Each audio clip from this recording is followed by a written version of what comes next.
Welcome, everyone, to Luminar's business update call for the first quarter of 2024. My name is Amy Smith, and I am Luminar's Head of Investor Relations. With me today are Austin Russell, Founder and Chief Executive Officer, and Tom Fenimore, Chief Financial Officer.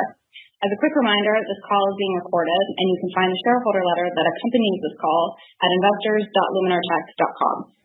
At 4 p.m. Eastern Time, we published our Q1 letter to shareholders, which hopefully many of you have reviewed. We're continuing with our format this quarter from prior quarters, which will primarily be an interactive Q&A session. I'm sure we have a lot of questions to get through. As a reminder, we will be addressing retail investor questions posted to the SAY platform, institutional investor questions emailed to our investors inbox, and live questions from our analyst community. We'll be checking these platforms intermittently through the duration of the call to address any that come in real time. Before we begin the Q&A session, I wanted to remind everyone that during the call, we may refer to GAAP and non-GAAP financial measures. Today's discussion also contains forward-looking statements based on the environment as we currently see it, and as such does include risks and uncertainties. Please refer to our shareholder letter for more information on the specific risk factors that could cause actual results to differ materially. With that, we can get into some of the questions that have been on folks' minds since Luminar Day and some of the developments over the past few weeks. So we'll jump right in with question number one. When will you start mass production of your LiDAR sensors, and what future plans do you have for growth?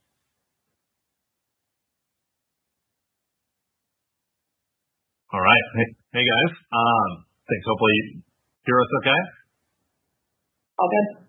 Awesome. Well, and thanks Eileen for the intro, and excited to get a chance to jump straight in, answer some of the questions, and thanks for taking a look at the letter that was output, or the presentation with all the information. A lot of stuff going on. We thought it was going to be something more simple, given that we just had Luminar Day, but with the new regulations, everything in the meantime, it's been quite a whirlwind.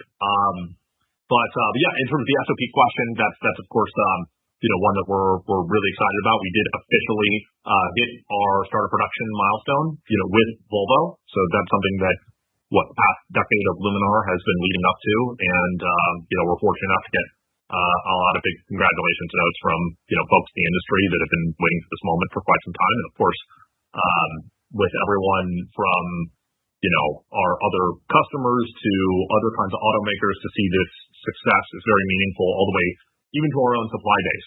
That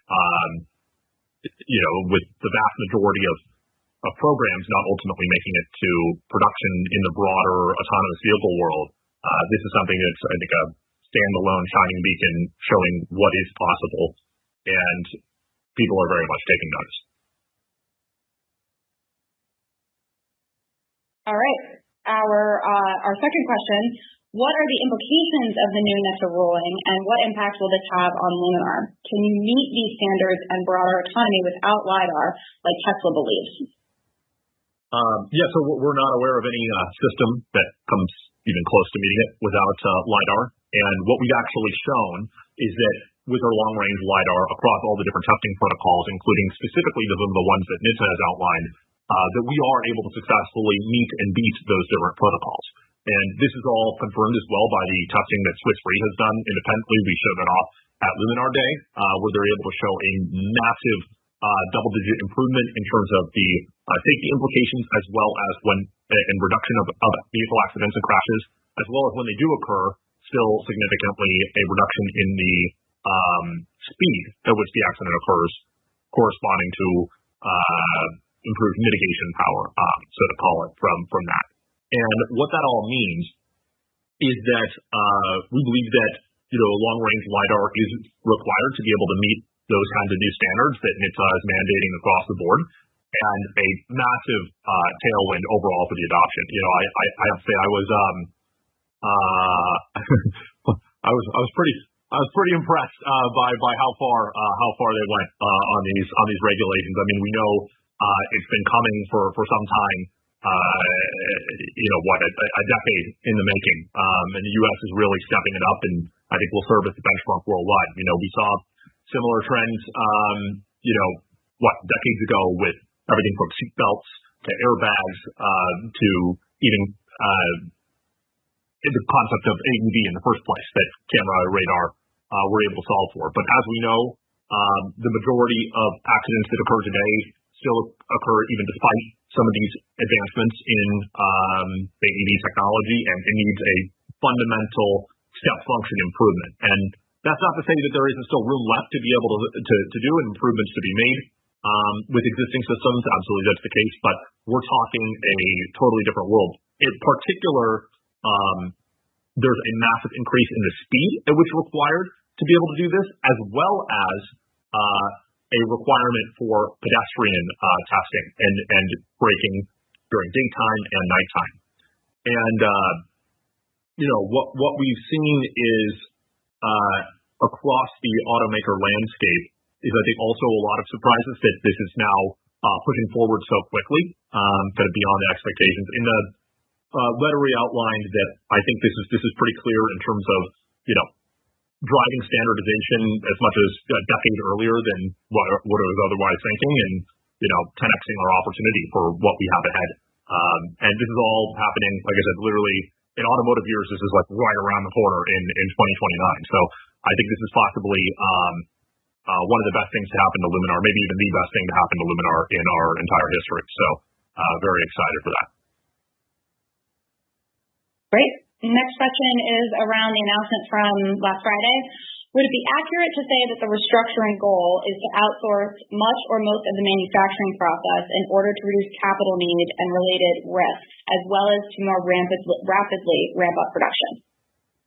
Sure. Why don't I handle that question? So we, as Austin mentioned, we reached SOP a few weeks ago with Volvo, and that was a really intensive 4-year plus period to industrialize our first product, Iris. During the last few years, we've tripled the size of the company, and we put in a lot of blood, sweat, and tears to get there. And we learned a lot about ourselves as an organization. And upon reaching SOP, and actually a little bit in advance, we really took a long, hard look at ourselves and tried to decide, well, what do we do better than anybody else out there? And a lot of that is related to our technology, our R&D, our semiconductor business, et cetera. And then what are some of the industrialization activities where, quite frankly, some of our existing partners like TPK do just as well, if not better than us. And so the primary focus of the actions that we took last week was to put Luminar in a position where we can move more quickly and more efficiently and more cost effectively to develop and industrialize our future products. I want to say it wasn't primarily a cost exercise. It was more of a efficiency and speed exercise. Unfortunately, that resulted in having us to make some tough decisions on the personal level. But it was something that we had to do.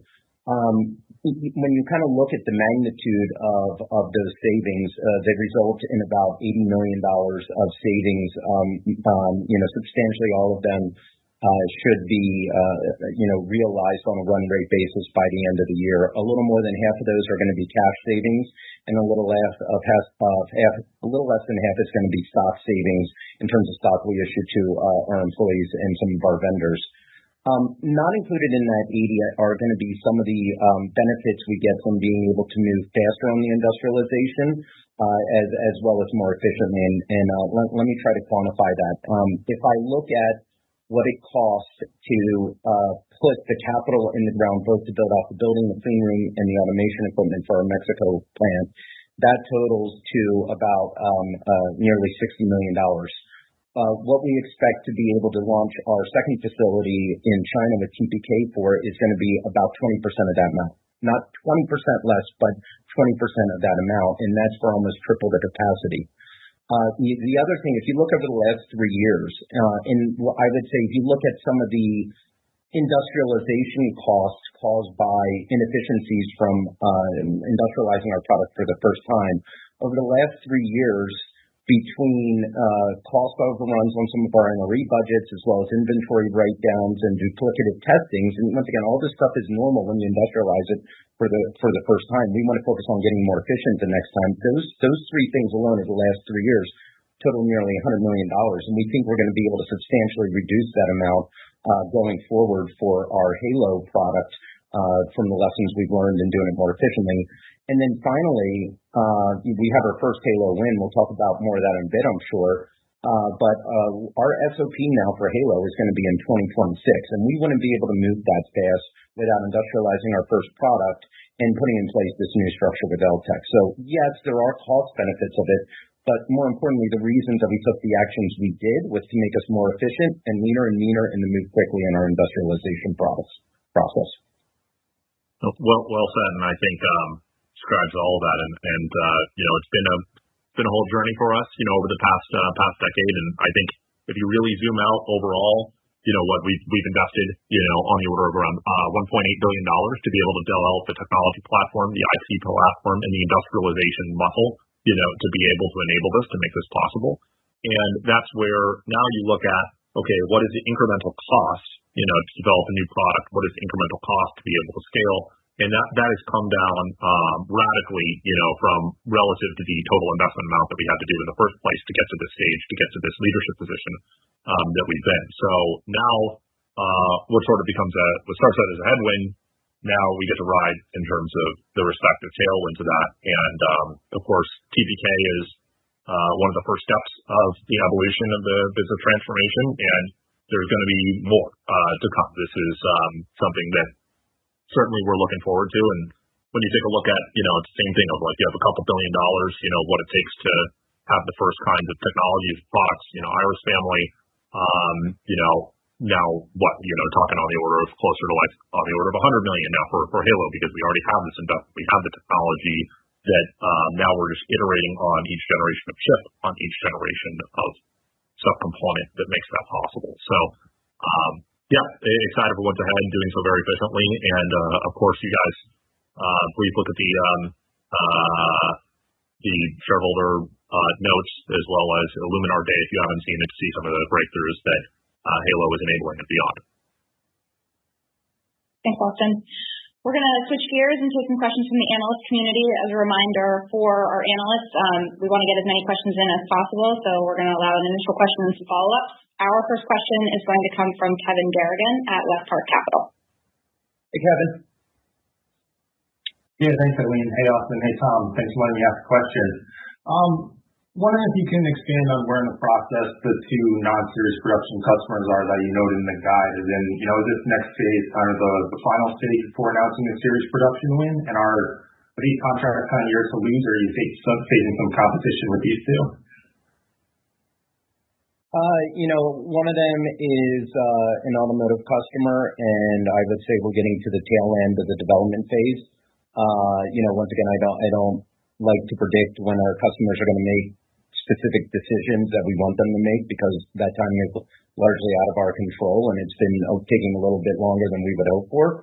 But I think we're getting to the tail end of that process with them. The other is a non-automotive customer, where we've been working with them for several quarters now, and we're kind of transitioning into the next stage of that and adjusting the size of the contract. So that one is exclusive. There's less competition. The first one, we've been working with them for a while, and while we're not too worried about the competition, it's not your business until you win it.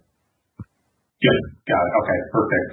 And then just a quick clarification. Your warrants with Volvo that you had noted that are going to cause contra revenue for Volvo. I didn't see any other specific warrants with customers in the order book in any. No, this is something that dates back to 2020 when we assigned the initial framework agreement with Volvo. It was compensation for them to help us industrialize our product for the first time. It's a little over 4 million warrants, strike price of about $3. And for accounting reasons, once we reach series production, we need to amortize the value of those warrants, which was about $3 million at the time, over the first 22,000 and change ladders that we make. And so that's going to put a little bit of headwinds on the revenue because, for the contra revenue reasons, as well as to the margin that we achieve on those sensors as well. There's no other customers where we have, warrants like that or a contra revenue issue, and this dates back to something, as I said, we did over 4 years ago at this point. Okay, awesome. Thanks, guys. And that doesn't affect the cash flow of what we get in, of course, or anything with the customers and the incremental. Okay, got it. That makes sense. Okay, perfect. Thank you. Our next question is going to come from Josh Buchalter at TD Cowen. Hey, Josh. Hey, good afternoon. Thanks for taking my question. To start, I wanted to ask about your cost basis and any change that might be coming from the restructuring. So I know at the inaugural Luminar Day, you walked us through the $650 and then $350 milestones of your unit cost economics. Has anything changed regarding that trajectory as you've undertaken the restructuring efforts, moving more to outsourcing, and in particular, with Halo on the roadmap? Thank you. Yeah. So all the actions we took, most of those are, all of them are unrelated to sensor costs and sensor economics. One of the things we're doing now, our engineering team has almost been fully focused on getting to SOP because you got to get there. And now that they're there, they're freeing up, and we're going to start aggressively attacking the sensor costs. There's still, work that needs to be done there, but the actions we took in that $80 million, that's unrelated to the sensor costs. The targets that we talked about last year at the inaugural Luminar Day, as you mentioned, those were always conditioned on us kind of having a first full year run rate of production. And so, you need to get the economies of scale. You need to get, the credibility and the contracts in place with your supply base. You need to work through the manufacturing kinks, and you need to do some amount of kind of VAVEs to get there. And so we're in the early innings of getting there. We're not at those targets today. We're going to be much closer, and we still have a path to get very close to that 650 level. LTech and the industrialization, that's all going to be for Halo. And so there may be some resources that we put there on the cost downs for Iris and Iris Plus, but the vast majority of those resources, as well as the benefits we're going to see on that, is going to be for the industrialization of Halo. Thank you for all the color there. And then for my follow-up, I know it's been only a week or a few days since the automatic emergency braking regulations were announced, but I think it's been rumored for some time, and you guys have been talking about it potentially coming for a bit. I mean, do you expect, or have you seen potential customers preparing for this? Does it change any expectations for when you would be able to, bring things into your order book? And I guess big picture, to qualify for the new regulations and hit it, when would a potential customer need to sign a deal to hit that 2029 timeframe? Thank you. Yeah. So I think it's a great question on all of that, and I think this definitely took a lot of the industry by surprise in terms of the level that it was at. I think there was a lot of anticipation that it was going to be heavily watered down, so to say, in terms of the requirements.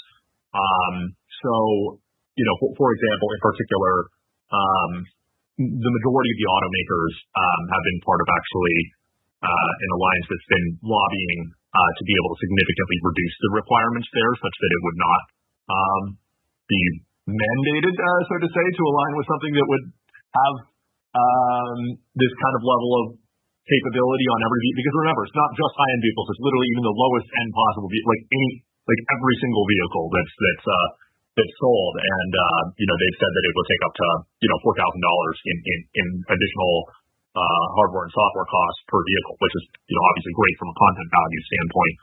But the lobbying has been basically to try and reduce certain requirements, such as, for example, the sentiment was that you should be able to hit a pedestrian at up to 25 kilometers per hour instead of stop for pedestrians fully, has been the big push, which, as you figure, in some negotiations with NHTSA says, no, it should be 0, they say 25, and they split the difference right in the middle at 0. You're taking a hard line on this, and we kind of laugh about it, but it is very, very serious, safety implications. And the reality is that vehicles today should not let you run over pedestrians. They should not let you run into things in front of you. And we're talking about the most simple, basic, safety functionality on a vehicle. And the current kinds of camera and radar technologies cannot enable this across the board and requires scenarios for what's needed to prevent the vast majority of accidents. And we've shown what's possible. Swiss Re, in particular, Luminar Day, has shown what's possible. And, we've also now starting to even see, hey, what are the insurance implications of this? We actually, that was like one of the points of inspiration as well. for NHTSA is that, hey, as this happens, the insurance industry is going to be reformed to be able to, from a total cost of ownership perspective, reduce the cost. So there's a lot of different factors at play, but would say this is that I think from a timing standpoint, to answer that specific part of the question, I think there's probably going to be a scramble over the next couple of years to really start getting plans, into place. The beautiful thing with this is that this aligns perfectly with the timing, for Halo, whereas, this would have been very difficult to try and fulfill and accomplish with Iris and Iris Plus, which are more meant for higher end vehicles. Halo is designed to be able to be mainstream. So this couldn't have come in literally a more perfect time between, the Swiss Re report and the safety report for what they've put out, the insurance implications of that, and most importantly, a Halo product that's able to take advantage of this. So part of the whole concept is, if there was a concern around cost, hey, for, something not in the thousands of dollars, but in the hundreds of dollars, you're able to have a product that can fulfill all of these requirements. And not only that, in terms of meeting and exceeding it, as we've shown, and we have those, for example, specific examples in the requirements in that letter, it's also able to enable via a software, upgrade and additional software. So it's the same hardware, autonomous capabilities, and start to advance those as well, which, by the way, we already know is already happening. The majority of automakers at this stage are now planning to have long-range LiDAR, or Luminar in their roadmaps already by the end of the decade. So this wasn't like a crazy thing. It's just the crazy part is the sheer scope of what this is, and the fact that this is not, hey, you need to do this to get a 5-star safety rating on your car. It's you need to do this to literally even make your car. Thank you, Austin. Appreciate the call. Or sell a car. Or sorry, to sell a car, and I should say in the U.S. Obviously, U.S. is hopefully it takes a leadership position and kind of proliferates throughout. Okay, we're going to transition back to a few questions from our investors. Next question, how has the delay in the Volvo launch from last year and the macroeconomic environment affected your capital situation? Will you have to raise an additional $1 billion in 2025, like certain estimates have stated, and what kind of dilution should your shareholders expect? Yeah, I'm not, look, I would say the $1 billion is nowhere near what we think we need, additional capital we need to get to profitability.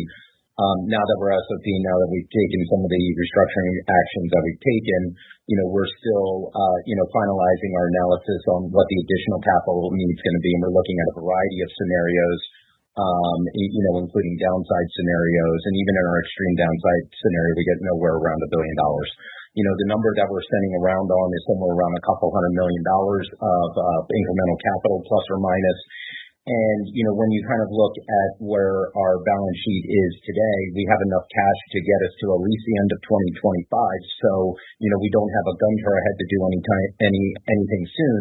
And we believe, have access to multiple forms of capital, so we can go get that additional capital when the timing and the situation is right. And, look, we also would rather address the two balance sheet issues that we have sooner rather than later, the first being the additional capital, which I just talked about. And then the second is when you kind of look at our convertible debt, that's trading at a deep discount. And as I mentioned before, we're kind of looking at, are there creative things that we can do given that dynamic? So, now that we've reached SOP, now that we've taken the actions that we've done, we're actively looking to fix those two balance sheet overhangs that we have, but we want to do it at the right time, minimize dilution, get the best terms that we can, but also address it sooner rather than later. No, it makes total sense. And, I'll say this is that obviously we're very sensitive around all these things, and particularly, when you have a lower share price there, you want to be really, really cautious for dilution. I'll say that over the, 8 years when we were private, I think in aggregate over all the financings we raised for, hundreds of millions of dollars, we're diluted the company, on the order of like 50% over half a dozen different rounds and going through that. That's how, we have large ownership, positions in the company more generally. So we take this super seriously, really thoughtful. Our own board, is also, taking it very seriously in terms of that aspect of it. So, but we're in a strong position here. We know exactly what needs to be done, and most importantly, we want to show and continue to prove out the aspects of the business that show how significant this industry is and how much value we're able to really produce to get that realization. And we've been in a stronger position than ever with the fundamentals of our business from technology, product commercialization, and scaling now with being the first company at the global scale to be able to go to SOP with us. So, that's what we have ahead. Great. Next question. Will you provide more detailed financial guidance for 2024 now that you've kicked off production for Volvo cars? That's something we're going to do in the second half of the year. We're getting more visibility into the Volvo ramp-up. We're getting more visibility into when we're going to start to realize some of the cost-saving actions that we took, both on the restructuring we did on Friday, as well as starting to aggressively attack the sensor costs. And so once we get into the second half of the year, we're going to provide more visibility on what our quarterly financial performance is going to be. The two things that we talked about during our last call that we reiterate is we're going to get to a quarterly revenue run rate in the mid-30s by the end of the year, and then we'll end the year with $150 million plus of liquidity. Those are two things that we still remain confident in. I would say the path to getting from where we are today to those points by the end of the year, it's still going to be have some bumps on the road during that journey. And just for the context, the 35 call per quarter, if you're amortizing that, we're talking what 140 million run rate per year. So on an annualized basis. So I mean, pretty significant growth compared to you guys all know last year's numbers and everything. The key is that all kicks in the second half of the year. So when we talk about SOP for the revenue for this quarter and it'll be next quarter, it's there's no series production revenue this quarter, small for next quarter, but that's really where in the second half when you start to see that kicking in and that exponential growth really taking off. And that's where what we highlighted is that we have $3.8 billion in our order book that's now kicking off that conversion into revenue, and that's what's going to be the main driver behind all this exponential growth. Whereas historically it's been development systems that we've been working with automakers on. Of course, Volvo's the first, but that's sort of kicking off a plethora of additional subsequent vehicle model launches. We've shown how we have 25 of them that expand across combustion engine vehicles, electric vehicles, hybrid vehicles, all those kinds, which is also unique to Luminar in terms of the diversity of what kinds of vehicles we're on. So excited to make that happen. And then as Tom was saying there, that economies of scale and value is going to be huge. The other thing is that the most significant thing really with Volvo getting out there is also around data collection. Right now there's been we're talking very, very small fleets of vehicles, on the order of hundreds, usually that are going out collecting data. When you talk about something with Volvo, when it's tens of thousands of vehicles, just even starting this year alone, scaling to hundreds of thousands of vehicles, and then ultimately millions. This is at a scale of data that no one in the industry has ever seen at a global level. And that allows the AI systems to really train on that data to be able to understand the world. I mean, we're talking about, creating a more accurate understanding of the world that has ever been seen before by this precise 3D data. More than what you have. The largest autonomous fleet out there today is it's like Waymo, or less than a couple thousand vehicles, some of that effect. So you take a look at that and the scope and scale of what we're talking about, and the fact that every Volvo driver, we don't pay them to drive; they drive themselves. So it's going to be pretty transformational as all of this happens. Okay, let's switch gears and go back to our sell-side analyst community. Our next question is going to come from Itay Michaeli at Citibank. Hey, Itay. Yeah, great. Hi, everybody. Thanks for taking the question. I was hoping you could just remind us, and the number one focus now is the Volvo ramp. How should we think about subsequent ramps of the 25 plus programs that you have? Maybe if you could talk about roughly how many launches you're expecting in 2025, that'd be helpful. The next big one that we have, which will be somewhere around the end of this year, is going to be the Polestar 3. There may be one or two, smaller programs next year between, our current customers. And then I think the next big wave is really going to come around late 25, early 26 with Mercedes. And, there's, multiple platforms that will probably then launch starting in 26 over, the next 2 to 3 years. And so, this is the big one. Polestar 3 is the next one, a couple other smaller ones, and then the wave of Mercedes, starting. The only thing I'd point out is that, there are also variants in particular that launch at different times and locations. And so, for example, this is the launch for the EX90 out of North America there. So, we're shipping from, Mexico, into North America. Luminar has a unique, globally diversified, footprint here, which is special. And, so we're talking about the launch there.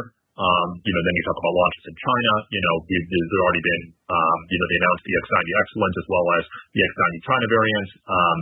There's more opportunity and upside, beyond these things as well. Of course, we all know about the Polestar 3, but there's also different model variants as well of some of these things that can help further drive the growth of this. But this is so that's why you're going to see it's kind of like a flywheel effect, right? In terms of the compounding. So there's an exponential curve in terms of the ramp and the economies of scale for each one, and then when they sort of compound on top of each other, then you end up in this very good pile up of all these things. But it's not so much, and this is where we've been smart about it. It's the same thing of like, I think if we tried to launch with like 5 different OEMs all at the same time, we would be drowned, So, it's good. It's like good methodical, spacing between the different OEMs and launches and everything. But it is definitely action-packed. That's for sure. And the beautiful part is it is the same hardware setup that we have that's able to launch. Obviously, there's certain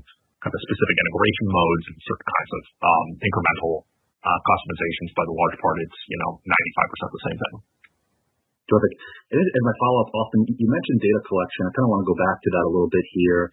How much data are you getting from the real-world fleet of some of your customers, and will you be getting data from the Volvo fleet as you ramp? And as you're getting this data back and iterating the software and AI, how much improvement are you seeing in safety and automated driving functionality, such that when maybe the RFQs come in for NHTSA-related awards for later in the decade, how much better do you think the system could be by the time you get to that point? Yeah. So, a couple things on that. Obviously, the big step function from a product standpoint is with Halo. So that's what we're very excited about.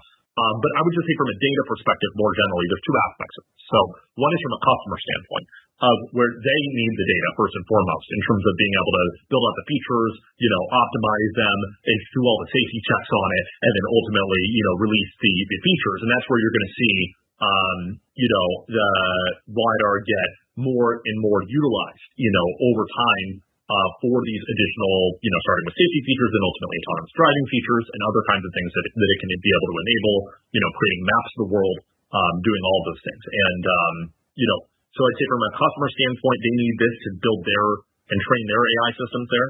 And then when it comes to, our systems accordingly, is that, data is, critical to, say, feed the beast of this. We have our Luminar AI engine. We have some of our own initial vehicles that have sort of gotten that started, and we're very excited to be able to have the opportunity to start getting in customer data. So, for some of our customers, we actually specifically have data clauses, that allows us to be able to get access to data from customers. So that when that happens, that would be very accretive to the overall software efforts and scaling. And we're going to have more to talk about on the software front over the coming couple of months. Perfect. Very helpful. Thank you. Our next question is going to come from John Babcock from Bank of America. Hey, John. Hey. Hey. How are you guys doing? Thanks for giving me the opportunity to ask a couple of questions here. I guess just starting out, you did mention, in passing, that Tesla is using your products and buying sensors. I was just wondering if you could talk a bit more about, the extent to which they're doing that? Like, so are they just buying part of the sensors? Are they installing a full LiDAR? And also, are they growing business with you? And then if you could also just generally talk about how their relationship compares with that of other OEMs, that'd be useful. Yeah. So, what I would say is I'm not going to, I don't think we're in the best position to talk about, what they're doing with our LiDAR. This isn't the first, time that they've ordered LiDAR from us, but I would say it's been more lumpy than recurring. The reason we're talking about this is because if they're greater than 10% in a quarter, we disclose who those customers are. Look, they're buying the LiDARs for us, and what exactly they're doing, then we can only speculate. They need to sign NDA. I'm not surprised at all, but appreciate the color. And then just next on the cost savings program, I think you mentioned a bit more than half is going to be cash cost savings. Could you just confirm that? And then also, what are the total costs that it's ultimately going to take to get to that $80 million in annual run rate savings? Confirm the statement that you said. We kind of mentioned that in the letter. We disclosed what the cash costs are going to be there. It's, on the order of magnitude of $6 to $8 million. 6 to 8. Okay. That's total. Call it, less than $10 million. Gotcha. Okay, great. And then might you be able to detail the contractor reduction piece associated with that, and then provide any additional color on the other category that's driving that? Yeah, I would say, the vast majority of that $80 million is coming from the headcount, both our employees and then, also contractors ramping down. As you ramp up and we industrialize our first product, reach SOP, there's a lot of, I would say, non-recurring work that needs to get done, whether that's setting up the plant, working with our suppliers to ramp up, doing, testing of the products that is required to do, to meet our automotive customer standards. And what we try to do, if the work is not recurring, to fulfill those needs with, contractors, if it's going to be over a finite period of time. And then as that work is done and as the, SOP and industrialization process for that product draws to a close, you can start ramping down those contractors. And then as we, rely more on PPK and LTAC for our Halo, which is our next generation product, you don't need those resources to recur. And so that is what's, I would say, driving, the vast majority of the restructuring actions that we took last week. And I'd say in particular, when it comes to the contracting partners, we had over 100 contracting partners, in aggregate to help us, in one way or another, the majority of which were signed to help us reach SOP. Now that that's happened, we're able to roll off the majority of those 100 contracting partners to be able, which helps reduce costs, but it's something that we have planned anyway as part of this. And frankly, overall, the majority of the Luminar cost structure there is to be able to help advance, the future of what we're doing. It's a relatively dynamic structure that we're able to have. So, of course, now post SOP, that's where I think that dynamic changes and the needs change, and models can evolve accordingly as well. Okay, thank you. And then if you don't mind, just one quick question. There was a seating supplier that recently commented about the EX90 being delayed due to software issues. Can you just talk about whether or not that's an incremental delay relative to what you discussed, or if that's something that had been announced previously? I think that's old news, John, from a year or so ago. Yeah, that's correct. Gotcha. And on top of that, I think there was some misinformation also that there was some delay that was caused by Luminar as well, which was also not the case there either. So we're very excited for the EX90 ahead, and that's going to be a huge driver of growth here for us over the course of the second half of the year. That's going to take us to new heights. All right, thanks, Ken. Appreciate all the detail. Our next question is going to come from Mark Delaney from Goldman Sachs. Hey, Mark. Good afternoon, guys. Thank you very much for taking the question. One on gross margins. Your gross margin came in better than expected in the first quarter, although in the letter you spoke about some production kinks and lower ASPs as potential headwinds over the next few quarters. I'm hoping you can help investors to better understand the magnitude of those headwinds and perhaps more importantly, what might be needed to reach a positive gross profit.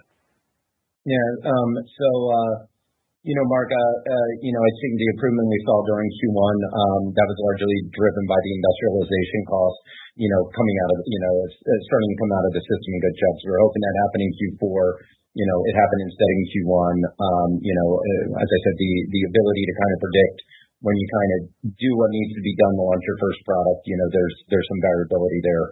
And so that kind of drove the profit there. What's happening now is there is once we start selling Volvo series production sensors instead of prototypes, there's a step function and immediate decline in the ASP.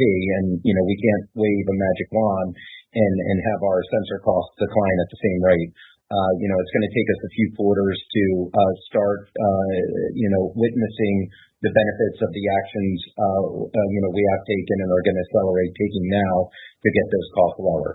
We also need economies of scale. Things aren't going to go smoothly. And, as you start increasing and ramping up, we're expecting some unexpected surprises. And so, I would expect, the gross loss to get a little worse before it starts to get better. I don't want to predict exactly, what that curve is going to look like and when exactly we're going to get there, but reiterating what I said earlier on the call, it's going to take us, a full year of series production to, get close to some of the targets that we talked about a year ago for Iris. I'd say overall, when it comes to the cost structure here, you have the industrialization costs, sort of launch costs, that you have there that's bucketed separately from the actual product costs, in terms of what it costs to be able to deliver each thing. The thing that we've done well on is that we've now been really starting to aggressively roll off those industrialization costs. So, that's what's driven that improvement. And, actually we would have been positive this quarter, barring a couple of things that are unrelated to the actual product itself. But when it comes to, that next wave, now the focus is going to be as that scales up to realize those economies of scale. And the key thing here, is that from a supply chain perspective and supply chain basis is, being able to now, that we have that clear visibility into a volume perspective. There's a very big difference between when you're ordering components in the, thousands versus hundreds of thousands, and that's the key distinction from a supply base that we believe we'll be able to see those benefits of when you're not talking prototype pricing, when you're talking scaled series production pricing. So that's kind of that next wave that drives that. If you look at the overall direct costs, for example, even for this quarter, it was only around like $16 million, off of the $21 million in revenue in aggregate. So there's some things there that, have shown that we've seen those realizations, but now, that we're doing that, we're not stopping, we're not resting on our laurels by any means, and now we're focused on this next wave, that will drive that. And we're going to get some more insight as well into, specific parts of our business in terms of the, profitability aspects, like, our semiconductor business, as a preview over the coming months. That's all very helpful. Thanks. My other question was on the TPK agreement. You spoke around an expanded relationship there. I think in the blog post you put out last week, Austin, you called it an exclusive relationship. So I was hoping to better understand what exactly that might entail, how the partnership and work with TPK may differ compared to your current arrangement with, I believe, Celestica, and then also when you think you may go into production with TPK. Thanks. Yeah, so Celestica, the relationship we have with them, that's more of a pure contract manufacturer, which is as we make products in series production. Celestica is making them. They make some of our late stage prototypes just to make sure that their manufacturing system worked the way it should have. But they're basically a series production manufacturing partner with us. What we're doing, and TPK, the deal we announced with them last year, was the equivalent of what Celestica is for us at our Mexico plant in the China plant. This new relationship with TPK expands that to more of an industrialization, particularly related to Halo, our next generation products. So, all the prototype manufacturing is going to be done by them. I would say a lot of the, design validation and production validation testing, most of that, which we did ourselves, we're expecting them to kind of do, most of that going forward. We're going to be sitting there verifying and doing some of the results. A lot of the supply chain management, a lot of kind of working out the manufacturing kinks. A lot of that, the inventory management, is going to be done by them as opposed to us. That's going to allow us to move faster, more efficiently. I shared with you, some of the inefficiency costs that we experience industrializing Iris. I don't know how much savings we're going to have for our next generation product relative to Iris, but I'm expecting it to be substantial, and none of that is in, the $80 million number that we kind of talked about with, the direct actions that we took last week. Absolutely. And well, today, take a look at the Luminar Day speech that TPK gave. Their CEO was on stage, and I think, they described it, as the relationship of kind of everything, all the work that they did, back with Apple on the iPhone for its introduction, in 2007. They really see this moment with that we've had with Volvo and part of the broader industry as a little bit that iPhone moment to kick off the broader autonomy world. And in particular, you asked a question on exclusivity, and those sort of leading up to that is that they have agreed and signed a deal to only work with Luminar in the world of LiDAR and AV more broadly, having the extreme amount of conviction that will be a winner or the winner. Yeah. Okay. We'll take another question from our shareholder community. Now that Luminar has introduced Halo to the market, what has been the response from your existing and prospective customers? Do you expect Halo to drive new customers like Nissan and other large OEMs to make decisions sooner, as it will be available in 2026?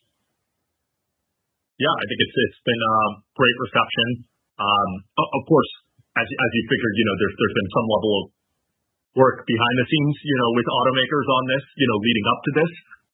We've been working on the Halo design for, 6 years in terms of some of the technologies that have been going into this.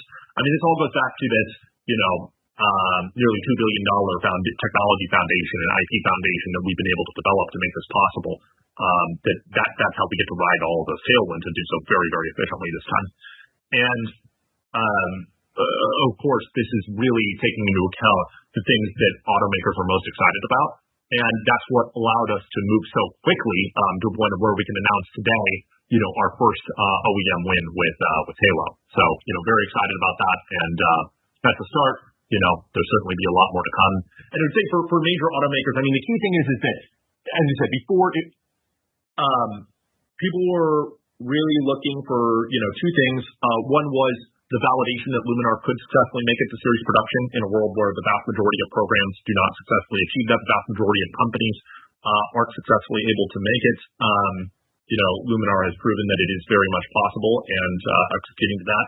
The second part is the product to be able to enable mainstream adoption. And that's something that it's clear there needs to be a step up, from Iris to be able to do that at the kind of scale that we're talking about. And, it's about a third of the size, double the overall efficiency, a fraction of the weight, less than half the cost, all the other benefits associated with Halo. And I think that is something that starts to get people really, really excited. So the other thing is that we, of course, understood some of these new regulatory requirements at a time where I think, I don't want to say folks were maybe asleep at the wheel on that, but there's definitely, it came as a surprise to some. And this is designed to be able to make sure that automakers can meet those new regulatory requirements as well. Of course, we exceed beyond those requirements, but that said, that is something that is meaningful and powerful to be able to do. And this is the kind of product that really can be standardized on mainstream vehicles. So it makes total sense, and the reception across the board couldn't be more positive. All right. We've got a little less than 10 minutes, so we're going to get through as many analyst questions as we can. Our next question comes from Kevin Cassidy from Rosenblatt. Hey, Kevin.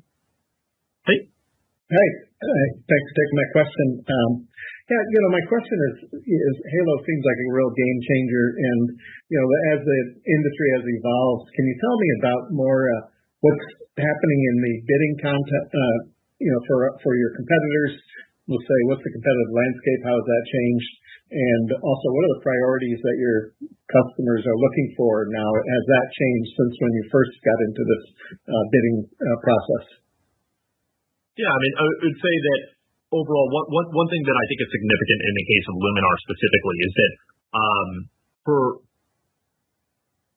most of the kinds of deals that we strike, it's rarely so like a specific kind of bidding process, so to say. That the goal of what we like to do is that when we start working with someone, really go all in. You only have so much capacity and you have to have so much focus with different automakers.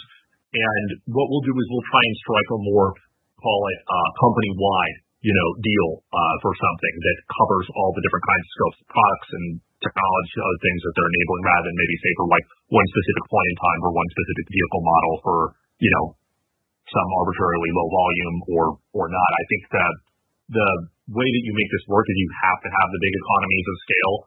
And of course, everyone can talk about opportunity all you want, but I think we've tried to set a really a credible benchmark for the way that you define order book, in terms of what's actually included in, associated take rates and everything, not just saying, hey, magically you're going to win everything from even a given automaker. So, long story short, of course, there are, plenty of RFQs and everything that's, that we're all a part of and, the finalists, so to say, for the processes that are there. But, every automaker probably always has some kind of RFQ outstanding for something. The question is like, what's real, what's not real? And, the reality is that I think, historically what we've seen every automaker, not everyone, the majority of, call the top 20 automakers have, as I mentioned, the long range LiDAR into their roadmap at some point, throughout the decade. Obviously those are different introduction points. I think the question and the dynamic that we're excited to see is how the autonomy roadmap evolves and also gets radically accelerated with these new regulations. And that was something that, it's a 300-page report. Automakers are digesting it now. They're really, it's probably over the next year going to be putting their updated roadmaps together. And I think that's where, when we're talking about the kind of volume opportunity, it's whatever's theirs now is it's going to be a tiny fraction of what's going to be running in parallel. So that's what we're excited about. If people can take that same kind of model that Volvo has, around showing that safety should be for everyone, not just as a standard product, not just as a optional feature like a seatbelt, then you really win the game. And that's where we also showed that, and I think I mentioned this in the letter, even just a small fraction of market penetration, like, we model 3 to 4%, that's like a home run for this kind of business, because that means, into the single digit billions, in revenue, growing rapidly, other stuff. If we can do that, and now that's 10x, that's where I think it kind of changes the game, as you pointed out, and we have the perfect product to do it. Okay. I won't have a follow-up. I'll save time for other people. Thank you. Thanks.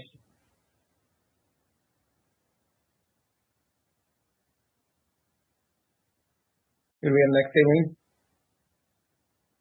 Sorry, folks. I was on mute. Our next question is going to come from Jesus Gonzalez-Lopez from JP Morgan. Hey, Jesus. Hey, guys. Thanks for taking my call.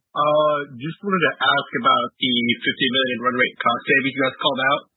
How should we think about that split between OpEx and CapEx? And then what's kind of like the ramp-up timeline for those things to come online? Are you talking about the $80 million? Yeah. Sorry. Oh, yeah. So the $80 million, I would say very little of that is CapEx. Most of that, of that $80 million, a little over half of it is cash, a little less than half of it is saving in stocks we issued to employees and vendors, as I mentioned earlier. And I would say substantially all of that $80 million is stuff that's going to flow through the P&L either as COGS or OpEx. Gotcha. And then, so on the timeline, should we expect that to start coming online in the back half of the year and then really ramp up in 25? Or you should get on a run rate basis, I would say very close, if not the full 80 by the end of the year. You'll start seeing it show up in Q2 and then really start to ramp up in Q3 and Q4. Gotcha. Okay. And for my follow-up, just kind of wanted to switch gears and talk about the order book. I know you guys just called out the first product win for Halo. But so should we think about some of those wins that you already have in the order book converting to the Halo system? Or, what's kind of the cadence of the product mix that we should see over the coming years? Yeah, the vast majority of our order book today as it stands is Iris and Iris Plus. We have had our first major win with Halo. And what I would say is, we're in discussions real time with our customers to transition them to Halo sooner rather than later. Now, look, you got to work through the production cycle, mid-cycle refreshes, making sure that you reduce as much as possible any additional software algorithm training or validation that they need to do. And so it isn't something that you can do overnight, but I think it's in the interest of both parties, both to them because it's going to be, a cheaper product, and to us where we expect it to be a better margin product to do it sooner rather than later. And so I would expect at some point in the future, the order book to start converting and hopefully at a very brisk pace to Halo. Gotcha. Thank you. Okay. Todd and Austin, you want to take another question? Yeah, let's do one more, Aileen. Okay. Our final question is going to come from Richard Shannon from Craig-Hallum. Hey, Richard. Hey. Hi, guys. Sorry, I got on the call late here, and I'm not really sure I have a question this time. I'm sorry I didn't hit any buttons, so apologies for that. I'll follow up later when I've got a more full consumption of your entire call, so sorry about that. Richard, that's the easiest question you ever asked. We'll talk to you soon, buddy. Hey, let's do one more if we have it. All right. I think in that case, we'll take our final question from the Say platform, which is, what is the outlook for the next 5 years? A lot of growth. Yes. World domination. No. But in all seriousness, I think next 5 years, we got a lot ahead of us here. Literally 5 years from now is 2029 when the new regulations go into effect. So that's going to be quite the show. There's a lot that we have ahead to be able to do. Of course, like I said, we're realizing a massive amount of growth that's going to happen starting really in the second half of this year when the order book starts converting. We're going to realize those economies of scale. We're going to really start driving this like no tomorrow. And I mentioned in the letter and at the beginning that in terms of the strength of our business and fundamentals of what we're doing could never be stronger. And the reality is that if we're able to achieve even a fraction of what we think we can over the next 5 years, that's a huge win in the home run. And the key is just being able to make sure that we can continue to differentiate ourselves. Obviously there's skepticism for this world and type of company in a world of, EV startups and other kinds of fully autonomous vehicle companies and other things that haven't been able to deliver, products or in the way that they wanted, or LiDAR that wasn't able to make the technology work, et cetera. We're in a world of, some companies that are challenged. And that's where I think being able to show how we can, continue to succeed, how, from where we've come from when we were first at, IPO and developing a theoretical technology concept into industrialized product to being the first to launch in series production and scale going from 1 to a dozen, major commercial customers and wins to now, having a clear path towards broader standardization. Future couldn't be brighter for us.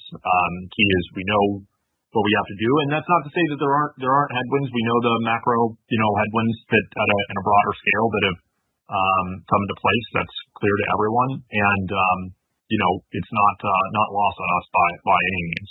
And we're